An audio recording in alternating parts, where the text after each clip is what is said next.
1980s, Muslim resistance to Indian rule escalated, with some militant groups supporting independence and other militant groups supporting union with Pakistan.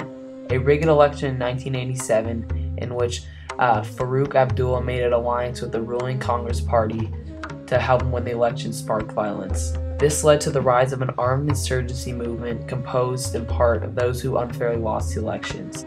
Pakistan supplied these groups with logistical support, arms, recruits, and training, and the legislature was subsequently suspended.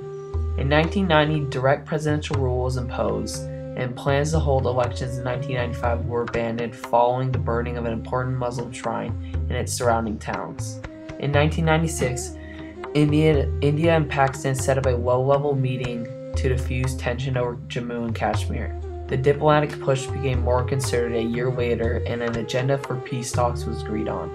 Also in 1997, Pakistan suggested that the two sides meet to discuss restraining nuclear and missile capabilities. In 1998, India conducted a series of nuclear tests and examinations. Pakistan started research on it 2 weeks later. Later that year, India detonated 5 nuclear bombs at Pokhran test range.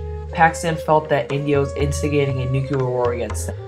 Actual fighting again erupted in May 1999 when India launched airstrikes and then ground action against the infiltrators from Pakistan.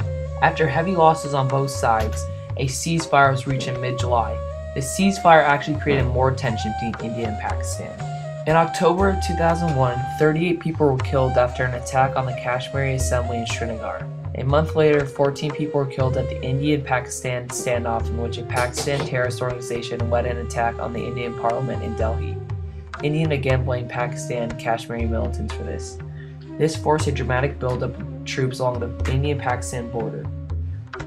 In the last 30 years, there has been one war between India and Pakistan called the Kashmir War. There has been 4 wars in all, and there has only been 7 armed conflicts between them. And in present times, they're in the middle of a nuclear war which is based on who attacks first. The issues between India and Pakistan has its origins in the old British rule. In 1947, the Indian National Congress, having just gained freedom from Britain, feared an oppression of the Muslim minority in the country and demanded a separate state for their people. As a result, Pakistan was created and a massive migration took place. The boundary between these two countries has always been disputed, and the region occupying the border on either side has been the source of a great deal of this conflict. This area, known as Kashmir, has itself been the source of no less than 4 wars in 1947, 1965, 1971, and 1989. Basically, the conflict developed into smaller wars over an ill-defined border that eventually weakened the government and gave rise to a breeding ground for the terrorism present today. Throughout this time and into the present, the main conflict between Pakistan and India has been a dispute over the territory of Kashmir. This regional issue has prompted massive shifts in demographics and population, altered the government in 2 countries, caused the secession of another, and created several wars requiring massive amounts of resources and lives. Externally, this conflict has required intervention by the United Nations and forced foreign countries to choose a side. Today, dispute over Kashmir continues. Pakistan believes that because of Kashmir insurgency against India and because the majority of Kashmir population is Muslim, the territory of Kashmir should either join Pakistan or become an independent country due to the two-nation theory.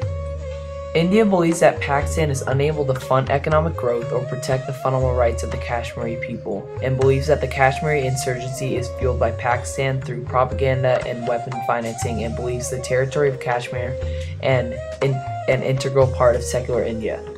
Due to the conflict, Pakistan has become a backward country with the slowest economic growth in all of South Asia. Externally, Pakistan's military and intelligence services have gained tremendous power over the country's foreign policies. Pakistan housed and funded Islamic terrorist groups so that they could wreak havoc on India as well as other rivals in the surrounding area.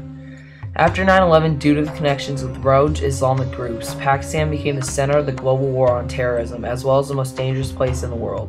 In contrast, India has maintained political stability as well as growing economy.